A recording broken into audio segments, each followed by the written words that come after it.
Assalamualaikum warahmatullahi wabarakatuh Kang Bro. Akhirnya baru saja Kang Mas kita bisa melihat bagaimana hasil kualifikasi pembalap merah putih kita Veda Ega Pratama Cak, yang menunjukkan bagaimana mentalitas pembalap merah putih ini memang luar biasa jos gandos Cak. IWB nggak pernah menyangka ya, awalnya begini Cak, kita kan memantau dari awal bagaimana Veda, dan IWB nggak pernah menyangka bagaimana grafik yang ditunjukkan Veda, bagaimana progres Veda yang begitu benar-benar terstruktur dan juga pasti bahwa Veda naik pasti, dan kita nggak pernah menyangka pula pembalap merah putih ini yang masih super belia, yang masih muda ini mampu mengontrol mentalnya, mengontrol emosinya, dan begitu tenang ketika dia struggle di awal. Sama terus sendiri kan bagaimana kemarin Veda free practice pertama yang terpuruk, bahkan terlempar dari 20 besar. Kemudian juga teman-teman bisa lihat bagaimana Veda yang tidak juga bisa mengejar para pembalap di depannya. Bahkan teman-teman Veda terpuruk di posisi ke-13.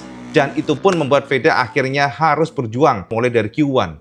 Dan itu pun teman-teman kita lihat secara lap time-nya tidaklah istimewa banget. Walaupun kita lihat ya Veda ini secara lap time-nya nggak buruk-buruk amat. Tetapi bukan yang terbaik Cak. Veda menorehkan waktu 1 menit 41 detikan. Dan itu nggak terlalu istimewa Cak. Walaupun secara angka dia cukup untuk menuju ke Q2. Nah, teman-teman, akan tetapi pada saat masuk ke Q2, kita melihat bagaimana Veda yang super strong, bagaimana Veda yang berubah total. Dan IWB nggak menyangka Veda pun akhirnya bisa menorehkan waktu terbaiknya di 1 menit 40. Artinya, Cak, setiap waktu, setiap saat, Veda Ega Pratama, pembalap merah putih ini, progresnya betul-betul sangat pasti dan benar-benar kita perhatikan ya, progresnya kelihatan sekali seperti pembalap pro yang memang tidak bisa kita remehkan. Teman-teman sama tahu sendiri bagaimana hari ini Veda yang berjuang dari Q1. Dan kemudian pada Q2 kita lihat bahkan Veda nongkrong di posisi ketiga. Cukup lama Cak, sebelum akhirnya untuk posisinya tersebut didongkrak oleh para pembalap lainnya. Sama tahu sendiri kan bagaimana kualifikasi di Moto3 yang berjubel ya. Jadi kejar-kejaran, nempel-nempelan, mencari slipstream. Tapi Veda memang tidak pada waktu yang tepat sebab dia nggak mendapatkan slipstream yang oke, dan akhirnya Veda harus puas di posisi ke-7. Tapi teman-teman jangan salah Mas, karena jika kita lihat dari lap time-nya, pembalap merah putih ini memang gila Mas. Teman-teman ketimbang kita bercuap-cuap dulu, IWB akan share kesampaian datanya seperti apa hari ini kualifikasi, dan dari sana kita bisa memberikan analisa apakah Veda bakal bertarung besoknya di race ya, hari Minggu. Kita akan intip saja detailnya di sini Kang Mas. Nah teman-teman semuanya, inilah hasil kualifikasi Moto3 Ascent baru saja yang kita saksikan. Bagaimana teman-teman semuanya bahwa ternyata Veda Ega Pratama, pembalap asal Gunung Kidul ini memang mampu memukau kita semuanya, mengingat dia suffering, struggling di awal, akan tetapi hari ini betul-betul menunjukkan kekuatannya, talentanya. Tapi teman-teman, step by step kita akan coba jabarkan kesampaian seperti apa prosesnya, dan mungkinkah Veda akan mampu merangsek pada saat race besok. Nah teman-teman, yang pertama hari ini bisa kita pastikan bahwa Gilles, Kelso, Uriarte, Morelli, mungkin ada beberapa yang di atas dari Veda ini yang mampu menorehkan waktu terbaik pada last lap. Akan tetapi teman-teman secara umum Veda di awal pada Q2 teman-teman semuanya sudah mampu nangkring di posisi kedua dengan cukup lama Cak. Nah teman-teman, kita akan coba dulu mempelajari seperti apa untuk sirkuitnya. Hari ini dipastikan sirkuit Ascent ternyata groundnya cukup panas ya, mencapai 47 derajat Celcius dan kelembapan mencapai 48%, yang artinya cukup lembab Cak ya, dengan kondisi dry atau kering, dan di beberapa bagian sirkuit partly cloudy. Ternyata Gilles mampu menunjukkan kekuatannya walaupun di awal dia sepertinya ya agak kesulitan. Akan tetapi pada last corner, last lap teman-teman, ketika keruyuan Mas, beberapa pembalap menggunakan kekuatan slipstream, dan Gilles hari ini menjadi penguasa dengan menorehkan lap time terbaik 1 menit 40.13 ya teman-teman semuanya. Sementara Kelso yang memang sangat strong, sekali lagi kita nggak surprise karena pembalap GRYD Racing Honda ini dari awal free practice hingga sekarang kualifikasi memang sangat kuat. Jadi dari awal memang pembalap yang menggunakan nomor 66 ini tak tersentuh ya dari awal, akan tetapi hari ini harus harus mengakui kemampuan Gilles sehingga Kelso start di posisi kedua. Jadi dia pembalap Honda terbaik di belakang Gilles teman-teman semuanya. Nah, ketiga adalah Uriarte, menjadi penegas bagaimana KTM yang juga kuat teman-teman, termasuk Morelli, Cruises, ini semuanya adalah pembalap KTM.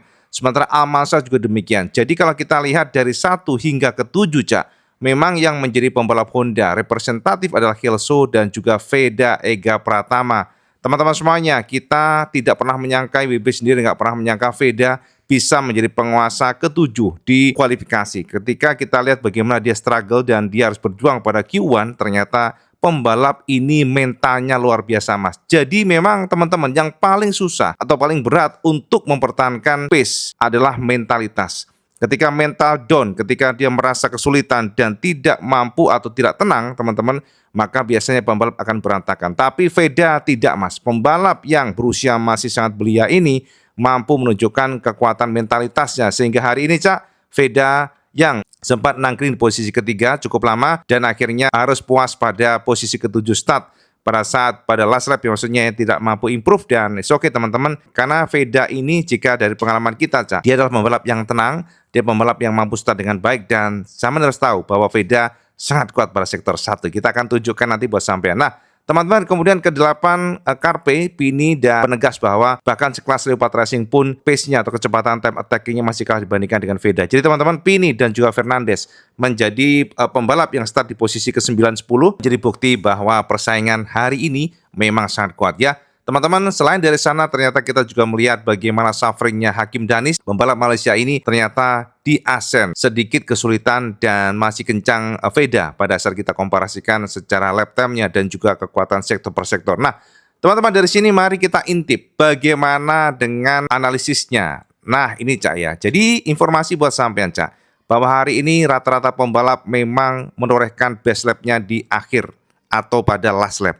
Tapi saya harus tahu bahwa Veda ternyata enggak, Cak. Veda pada saat kualifikasi barusan saja, ternyata pembalap merah putih ini menorehkan best lap-nya pada lap kedua. Ini luar biasa. Time attack-nya very fast, super fast pada lap kedua. Tetapi Veda tidak mampu improve setelahnya ya, Cak ya. Karena memang Veda tidak memiliki momennya. Jadi momennya tidak pas untuk mencoba mencari slipstream di saat para pembalap lainnya, Kelso, Uriarte, dan semuanya, Marco Morelli, bahkan Almanza juga menggunakan slipstream untuk mengikuti para pembalap lainnya. Dan teman-teman bisa lihat bagaimana di sini Cak, Maximo Gilles yang menorehkan best lap-nya pada lap ke-7 atau last lap, Cak. Di sini Cak, sementara itu sama, Gilles juga demikian pada lap terakhir, kecuali Uriarte, Morelli juga ternyata kita lihat bahwa pembalap ini menorehkan best lap-nya di last lap. Dan rata-rata memang mereka mengandalkan slipstream dari para pembalap di depannya. Almanza juga demikian, Cak ya, tapi Veda menorehkan best lap-nya pada lap kedua. Nah teman-teman, ini gambaran kesampaian seperti apa perjuangan dari Veda yang memang di awal struggle, dan kita intip bagaimana dengan, nah ini yang paling penting adalah ini, Cak, bayangan buat sampai semuanya bagaimana fastest lap sequence yang menunjukkan bahwa Veda ini ternyata mampu menempatkan namanya di sana, Cak. Di mana di awal Gilles yang turun pada saat kualifikasi, ya pertama kali menorehkan best lap di 1 menit 41 429 detik. Tapi kemudian Veda membongkar best lap dari Gilles, menorehkan best lap di 1 menit 40 690 detik. Terakhir Gilles kembali. Jadi teman-teman, dari sini kita lihat siapa-siapa yang menorehkan best lap hari ini, time attacking hari ini, informasi buat sampean pada saat kualifikasi, dan ternyata Veda sempat menempatkan namanya walaupun harus mengakui kemampuan dan kecepatan dari Gilles, Cak. Nah, teman-teman, dari sini mari kita intip seperti apa sih untuk qualifying result-nya. Nah ini, Cak ya, jadi ini adalah data yang menunjukkan pack per pack-nya, siapa grupnya, dan bagaimana untuk posisinya.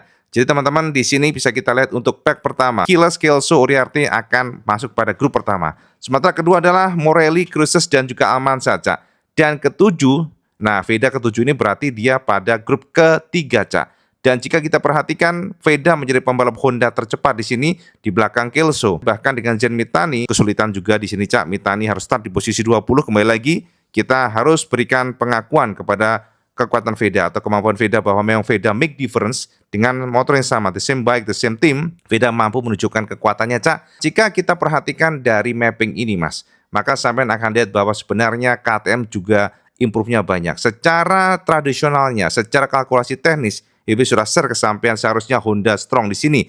Akan tetapi ternyata faktanya Gilles dan juga Uriarte benar-benar super fast. Kita lihat bagaimana lap time-nya, dan jika kita komparasikan bahkan gap Veda dari Gilles termasuk cukup ya, walaupun nggak banyak-banyak amat, tapi ya lumayan, Cak, karena setengah detik ya. Artinya memang Gilles very fast. Dan kita lihat juga Kelso dari kemarin pembalap Australia ini sangat konsisten. Ini adalah sebuah gambaran ke kita. Seandainya Honda mampu meracik semuanya dengan baik, maka kemungkinan Veda akan maju ke depan terbuka. Jadi teman-teman, IWB nggak terlalu khawatir, Cak, dengan pack ketiga Veda ini seharusnya bisa maju ke depan. Walaupun tentunya ya yang paling penting adalah bagaimana manajemen ban. Ya, kita ingat bagaimana kemarin Veda diberikan penalti ya untuk mundur 12 grid teman-teman semuanya, dan ternyata start 20 pun langsung merangsek di posisi ke-11, bahkan finishnya di posisi ke-5. Jadi itu kan luar biasa teman-teman semuanya. Nah, ini gambaran saya untuk pack per packnya dan grup untuk Veda fix di posisi ketiga. Grup 3 ya ada kemungkinan Veda akan merangsek ke depan pada saat start. Kenapa IWB percaya diri? Nah ini Cak, ini adalah salah satu data yang membuat IWB mampu berbicara dan berharap juga pada saat race dengan kekuatan Veda ini akan mampu diterjemahkan di lapangan Cak. Nah teman-teman, kenapa IWB yakin Veda akan merangsek ke depan pada saat start? Kita intip di sini Mas ya. Yes, ini Cak ya. Jadi teman-teman semuanya, kalau kita perhatikan best parcel time, ini adalah data yang tak bisa dibohongin Cak. Dan IWB surprise sekali, karena kenapa? Ternyata Veda Ega Pratama yang awalnya kesulitan dan selalu terlempar dari 15 besar, ternyata pada saat kualifikasi hari ini dan juga kecepatan hari ini, Veda mampu menjadi penguasa Honda Cak, di T1. Ingat Mas, T1 adalah heartbreaking. Ini adalah salah satu juru kunci Mas. Kalau pembalap mau meraih hasil yang bagus, maka harus mampu heartbreaking untuk masuk ke T1. Ternyata Veda di sini mampu menunjukkan kekuatannya, dan di sini Cak, dia nempel ketat Cruises yang menggunakan mesin KTM. Jadi Veda sangat kuat pada T1, Veda merangsek di posisi kedua, dan di belakangnya Uriarte dan juga Yamanaka termasuk Morelli. Sementara keenam adalah Gilles. Teman-teman, ini adalah tanda bagi kita semuanya bagaimana kuatnya Veda pada T1. T1 adalah saat start, kemudian braking, dan di sana ada beberapa tikungan yang memang menuntut stability dan juga kekuatan dari braking. Dan di sini Cak, Veda bahkan mengalahkan beberapa pembalap bagus seperti Gilles, Almanza, Gurman, Kelso, Carpe, Bertele. Bahkan jika kita lihat Fernandez dan Pini pun nyerah di sini Cak. Artinya pembalap Gunung Kidul ini memang super fast, super strong pada saat hard braking. Ya, masternya Cak. Kalau braking keras itu memang kekuatan dari Veda. Nah, akan tetapi Cak, pada T2 Veda sedikit kendor Cak. Veda walaupun nggak terlempar jauh ya, maksudnya masih ke 8 besar. Veda di sini di belakang Eddie Osi. Jadi Veda nongkrong di posisi ke-8 tercepat, akan tetapi tetap mengungguli Adrian Fernandez dan juga Pini Cak. Jadi teman-teman, pada T2 ini yang kuat adalah Kelso, Carpe, Uriarte, Almanza, O'Gorman ya. Dan kemudian kita lihat di sini, Gilles juga kuat, tapi pun dia pun di posisi ke-6. Jadi nggak yang strong-strong banget sih Cak. Tapi Veda juga cukup bagus Cak dengan posisi ke-8. Artinya dia nggak tertinggal jauh dan kemungkinan dia untuk berkembang sangat terbuka. Nah, pada T3 Cak, kita lihat ternyata Veda sedikit melorot lagi Cak. Bahkan pada T3 ini dia kalah dibandingkan dengan Pini.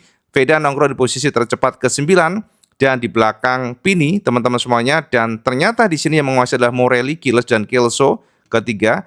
Artinya kalau kita lihat dari ranking untuk T3 ini memang yang menguasai KTM Cak. Sementara T2 yang menguasai adalah Honda. Sementara T1 yang menguasai KTM. Jadi Morelli, Gilles dan barulah Kelso Honda nongkrong di sana, Cruises kembali lagi KTM, Uriarte KTM juga, dan kita lihat O'Gorman baru nongkrong di sana. Sementara Veda di belakang Pini, tapi Adrian Fernandez juga kesulitan. Bahkan Hakim Danis pun teman-teman pada T3 ya hanya nongkrong di posisi ke-12.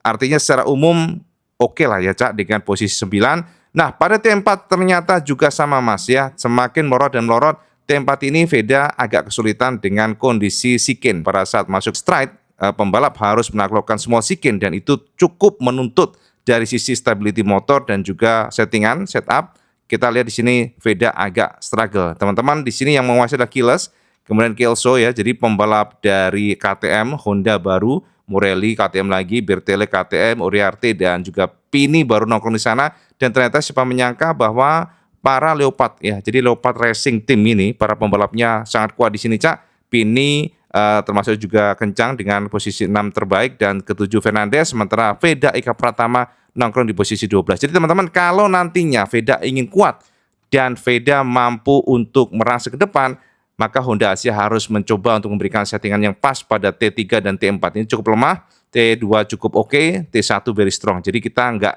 ragu lah Cak, no doubt bagaimana kekuatan dan kemampuan dari Veda pada saat hard braking. Nah teman-teman, dari sini Cak, kita lihat top speednya seperti apa. Yes, ini dia data yang bisa kita share ke sampean, bahwa ternyata yang menguasai top speed dari Asen adalah KTM Mas, Salmela, Yamanaka, Bertele. Salmela gila ya 219 km per jam. Sementara Yamanaka 218,1 km per jam baru agak melorot Bertele. Dan barulah di sini Adrian Fernandez dari Leopard Racing yang cukup kencang dengan 216,8 km per jam. Dan barulah Veda Ega Pratama yang mampu nempel Fernandez dengan 219,4 km per jam. Jadi secara top speed, alhamdulillahnya Cak ya, Veda ternyata nggak jauh-jauh amat. Artinya ada potensi kalau Veda bisa memperbaiki pada T4, maka Veda bisa menyusul para pembalap ini untuk top speednya. Jadi harapan kita Veda bisa improve pada Shikin last sektor ya teman-teman. Dan di sana pastinya akan terjadi perbedaan. Jika Veda bisa improve, semoga saja Cak, nanti Honda Tim Asia mampu memberikan atau meracik setup yang lebih baik pada saat race nanti. Ya teman-teman, itu Cak gambaran bersama semuanya bagaimana hasil kualifikasi hari ini. Dan fix Cak, edan tenan, Veda memang mentalnya hebat, talentanya hebat, dan pace-nya juga luar biasa untuk ukuran rookie. Kita lihat seperti apa nantinya Cak. Nah, Kang Mas, wes jelas padang jinglang ya, kita sudah beberkan kesampaian bagaimana progresnya, bagaimana lap time-nya. Dan teman-teman bisa kita simpulkan sekali lagi bahwa Veda memang very strong, sangat spesial pada saat pengereman keras atau hard braking. BP sudah tekankan kemarin berkali-kali. Veda adalah pembalap yang memiliki kekuatan pada entry corner pada saat T1. Rata-rata demikian. Makanya Cak, sama jangan kaget saat di Brno kemarin juga Veda yang diberikan penalti sampai start di posisi 20. Dia kemudian tiba-tiba melesat di posisi 11 dan tiba-tiba ke-7. Kemudian juga finally ke-5. Artinya ya pembalap ini memiliki keistimewaan dari sisi pengeremannya pada saat masuk ke T1 atau tikungan pertama. Rata-rata memang demikian, Veda ini very strong. Jadi kemarin kita masih menemukan Veda kesulitan pada T1, tapi alhamdulillahnya Cak, di hari ini kualifikasi sepertinya tim Honda Asia menuruti kemauan dari Veda. Mereka mampu menerjemahkan keinginan Veda. Jadi feeling dari motornya meningkat pada T1 sehingga stability motor Honda NSR 250 RW Veda meningkat pada T1. Walaupun tentu Cak, ada beberapa PR yang harus diimprove dari motor Veda dibandingkan dengan Kilso punya Cak, bahwa motor Veda ini cukup lemah di T3 dan T4. Walaupun di sana masih ada ruang untuk improvement, tapi kalau nantinya, seandainya nanti ya, para timnya ini nggak mampu memberikan settingan yang pas, WP cukup khawatir Veda akan kesulitan pada saat bertarung atau duel dengan para pembalap KTM yang memang very strong di Shikin Cak. Dan Shikin ini memang kalau kita lihat adalah kunci atau juru kunci, di strike-nya pula ini adalah kunci. Kalau Veda kencang di Shikin, maka dia akan bisa nge-push pada top speed-nya. Tapi kalau dia lambat di Shikin, sektor terakhir itu Cak, maka ya Veda akan kesulitan. Makanya kunci dari kacamata IWB untuk improve pada sektor 4 adalah bagaimana settingan suspensi yang pas dan bagaimana para tim Honda Asia mampu tentunya kalkulasi dari sisi sasisnya dan juga setup untuk suspensi itu penting sekali. Jika kita melihat dari semua data tadi, maka kita cukup percaya diri Veda besok kalau pada kondisi normal, Veda akan bisa berjuang untuk berebut di posisi 3 besar. Itu pada kondisi normal ya. Sebab teman-teman kita tahu sendiri kan KTM ini sangat kuat kalau duel.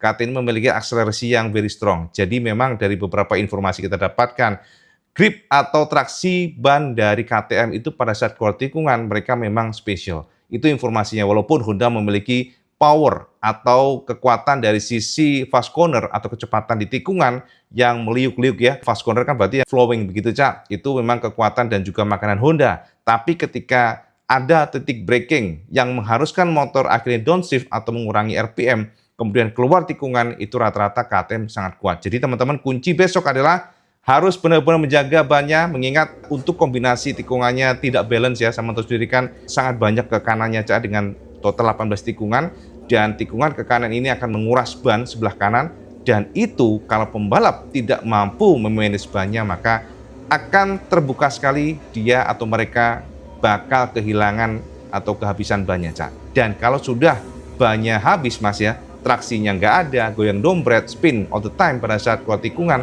maka itu akan menjadi bencana bagi Veda. Jadi teman-teman kita doakan Veda besok bisa keluar dari gerombolan Cak ya. Jadi bisa mengikuti pack depan, karena itu kuncinya. Kalau Veda terjebak pada gerombolan di belakang, itu akan sangat sulit bagi Veda untuk mengejar gerombolan depan. Jadi sebisa mungkin pada saat start Veda harus mencoba masuk T1, mencoba untuk clean, kemudian bisa masuk ke dalam racing line-nya, kemudian nempel pack depan, memaintain bannya, jangan pernah lepas dari depan, dan kemudian attacking pada 3 lap terakhir. Itu adalah harapan kita. Semoga saja memang Veda besok mampu menunjukkan pace-nya, real skill-nya, dan kita juga berharap tentunya ya, Honda Team Asia akan meracik mesin ataupun settingan yang pas bagi Feeling Veda untuk berjuang di ASEAN besok Jaya. Jadi teman-teman, itu Kang Mas ya. Hari ini Veda setelah terpuruk di posisi 23, kemudian naik lagi 13, kemudian bahkan sekarang ini ke 7. Itu memang gila Mas. Itu dari kacamata IWB adalah mentalitas sang juara masterclass untuk kelas rookie. Walaupun tentu di sana ada pembalap Eropa yang harus dikalahkan oleh Veda, tapi IWB sendiri merasa Veda memang spesial, Veda memang memiliki mental yang kuat sekali, dan kondisi yang struggle, dia bisa tetap tenang, ya IWB sendiri aja nggak tenang, Cak. Kemudian lihat, aduh, mules langsung rasanya, aduh ini kok posisinya begini ya, aduh kok sektor per sektornya hancur bener ya.